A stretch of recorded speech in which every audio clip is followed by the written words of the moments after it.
Hello ladies and gentleman.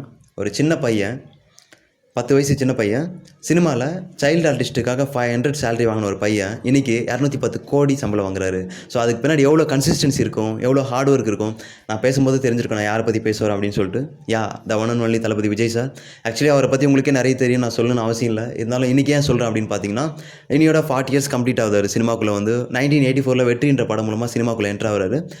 இன்றைக்கி 2024 40 years கம்ப்ளீட்டர் and then 40+ awards வாங்கியிருக்காரு. இன்றைக்கி பார்ட்டி ஸ்டார்ட் பண்ணிட்டாரு. ஸோ தளபதி விஜய் சாரை பற்றி தான் இந்த வீடியோவில் பார்க்க போகிறோம். வாங்க வீடியோக்குள்ளே போகலாம். தளபதி விஜய் சார் 1974 ஜூன் 22 அன்றைக்கி சென்னையில் பிறக்கிறாரு. அப்பா H.S. Chandrasekhar sir, director plus producer. அம்மா Shobana Chandrasekhar, playback singer. So sir பெரிய பேக்ரவுண்ட் ஃபேமிலியிலேருந்து வந்துட்டார். ஈஸியாக வாய்ப்பு கிடச்சிச்சு நிறைய பேர் சொல்லலாம். பட் அவருமே ஒரு ஃபினான்ஷியலி ஸ்ட்ரகிளான ஃபேஸில் இருந்திருக்காரு. அப்போது H.S. சந்திரசேகர் சாருக்கு படம் சரியாக இல்லை.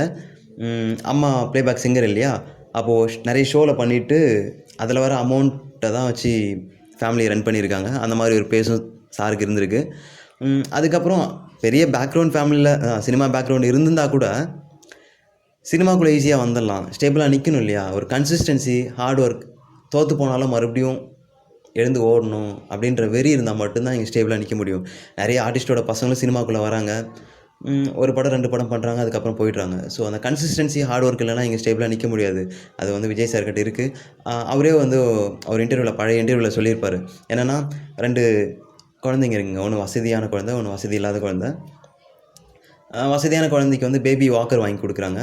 அது தள்ளி தள்ளி நடக்க ஸ்டார்ட் பண்ணிடுது சீக்கிரமாகவே. வசதி இல்லாத குழந்தை அதுவும் நடக்க ஸ்டார்ட் பண்ணால் கொஞ்சம் லேட் ஆகும். பட் இது ஃபேமிலி அல்லன்னு வச்சுக்கலாம். பட் அது ஓடுறது நம்ம கையில் தான் இருக்குது, அந்த குழந்தைங்க கையில் தான் இருக்குது. அது வசதியான குழந்தையோ அது ஏழை குழந்தையோ அப்படின்னு ஒரு எக்ஸாம்பிள் சொல்லியிருப்பார். அது ரொம்பவே நல்லா இருந்தது.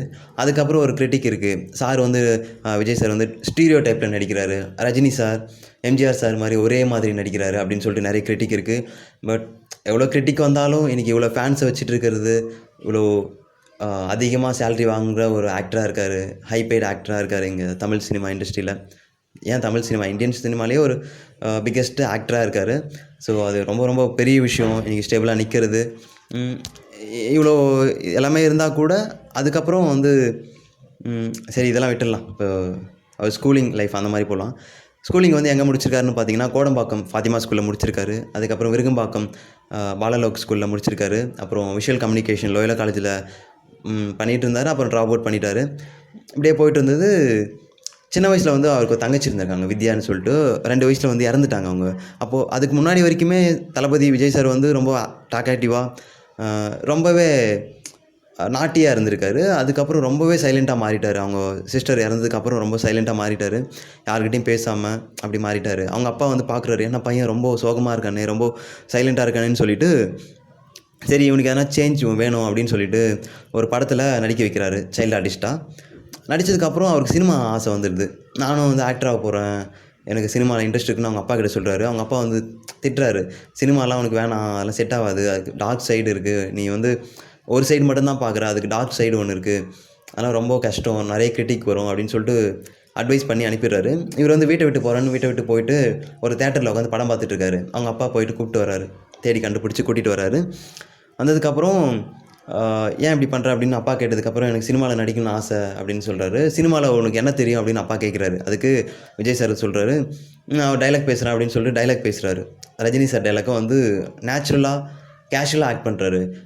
பார்த்துட்டு பரவாயில்லையே பையனுக்கு டேலண்ட் இருக்குதுன்னு சொல்லிட்டு அப்போ தான் அவர் ரியலைஸ் பண்ணுறாரு அப்பா S.S. சந்திரசேகர் சார். அதுக்கப்புறம் படத்தில் நடிக்க வைக்கிறார். அவரே டைரக்ட் பண்ணுறாரு, ப்ரொடியூஸ் பண்ணுறாரு. தளபதி விஜய் சார் ஆக்டர் நடிக்கிறாரு. அந்த படம் சரியாக போகல. குமுதம் அந்த மேகசைனில் எழுதுகிறாங்க, இதெல்லாம் ஒரு மூஞ்சா, இந்த மூஞ்செலாம் தேட்டரில் பார்க்கணுமா அப்படின்னு எழுதுகிறாங்க. அதே மேகசைனில் அவர் சக்ஸஸ் ஆனதுக்கப்புறம் the biggest mass star in Tamil industry அப்படின்னு சொல்லிட்டு சம்திங் ஏதோ ப்ரைஸ் பண்ணி எழுதுகிறாங்க. அதுதான் அவருடைய வெற்றி. ஸோ பயங்கரமாக ஒரு டைமில் அழுதுட்டார். இந்த கிறிஸ்மஸ் டைமில் எல்லாமே கிரிட்டிக் பண்ணுறாங்கன்னு சொல்லிட்டு அழுதுட்டு இருந்தார். ஸோ அதுக்கப்புறமா ரொம்ப ஹார்ட் ஒர்க் பண்ணி கன்சிஸ்டன்சியாக நம்ம எவ்வளோ தான் தோற்றாலும் ஒர்க் பண்ணிகிட்டே இருக்கணும்னு சொல்லிட்டு அந்த கன்சிஸ்டன்சியாக ஒர்க் பண்ணுறதுனால தான் இன்றைக்கி இந்த இடத்துல நின்றுட்டுருக்காரு தளபதி விஜய் சார். அதுக்கப்புறம் கில்லி படம், அதுதான் கில்லி படத்துக்கு முன்னாடி இந்த 1992 1993 நிறைய படம் பண்ணியிருக்காரு. அந்த டைமில் Sun TV actually satellite channel வர ஆரம்பிக்குது. அதில் தான் வந்து தளபதி விஜய் சாரும் சரி, அஜித் சாரும் சரி, அதில் தான் வந்து ரொம்ப ஃபேமஸ் ஆகுறாங்க. அதுக்கப்புறம் இந்த 2000 சீசனில் வந்து ரஜினி சார், அப்புறம் அஜித் சார் வந்து சரியாக படம் பண்ணல. அப்போது விஜய் சார் வந்து அந்த கன்சிஸ்டன்சியாக பண்ணிகிட்ருக்காரு. அப்போ நிறைய ஃபேன்ஸ் வராங்க. ஃபஸ்ட்டு வந்து சாலிகிராமத்தில் அந்த ஃபேன்ஸ் கிளப்பில் வந்து 1000 ஃபேன்ஸ் தான் சேர்றாங்க. அதுக்கப்புறம் தளபதி விஜய் சார் வந்து நிறைய ப்ரொமோஷன் பண்ணுறாரு. காலேஜில் வந்து ஃப்ரீ டிக்கெட்ஸ் கொடுக்குறது, இந்த ப்ரிவியூ ஷோ பார்க்க இன்வைட் பண்ணுறது, அந்த மாதிரி நிறைய பண்ணி அதுக்கப்புறம் நிறைய ஃபேன்ஸ் ஆனாங்க. ஃபேன்ஸ் வந்து இங்கே மட்டும் இல்லை, இந்த ஃபாரின்லேயும் அதுக்கப்புறம் வர ஆரம்பிச்சிட்டாங்க. ஃபாரினில் அப்புறம் அதர் ஸ்டேட்ஸில் நிறைய ஃபேன்ஸ் வந்து உருவாக ஆரம்பிச்சிட்டாங்க. கில்லி படம் 2004 வந்து தமிழ் சினிமாவில் அந்த படம் தான் வந்து கொஞ்சம் ஹையஸ்ட்டாக வந்து பாக்ஸ் ஆஃபீஸில் வந்து கலெக்ட் பண்ணியிருக்கு. 500 மில்லியன், அதாவது 50 crores. இது வரைக்கும் எந்த தமிழ் படமும் அந்த மாதிரி வசூல் பண்ணது கிடையாது. கில்லி படம் விஜய் சார் கரியரில் அது one of the best film. அதுக்கப்புறம் நிறைய படம் வெற்றி படம் கொடுத்துருக்காரு. அதுக்கப்புறம் சம் ஃபெயிலியர் படமும் கொடுத்துருக்காரு. துப்பாக்கி, அப்புறம் வந்து தெறி, மெர்சல், பிகில், இப்படி நிறைய வெற்றி படங்கள்லாம் கொடுத்துருக்காரு. ஸோ இந்த மாதிரி போகும்போது இன்றைக்கி என்ன தான் கிரிட்டிக் இருந்தாலும், என்ன தான் விஷயங்கள் இருந்தாலும், இன்றைக்கி இத்தனை கோடி சம்பளம் வாங்குகிற ஒருத்தர் இன்றைக்கி வந்து அரசியலுக்கு வந்திருக்காரு. அதாவது தமிழக வெற்றி கழகம்னு சொல்லிட்டு ஒரு பார்ட்டி ஓப்பன் பண்ணியிருக்காரு.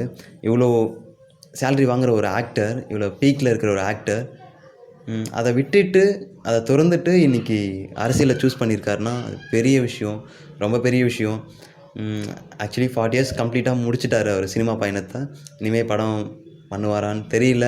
ஸோ பார்ப்போம். இந்த வீடியோ வந்து லைக் இன்னும் நிறைய பேசலாம், பட் போர் அடிக்கிற மாதிரி ஆகிடும் உங்களுக்கு, ஏன்னா லெங்க்த்தாக போயிட்டுருக்கு.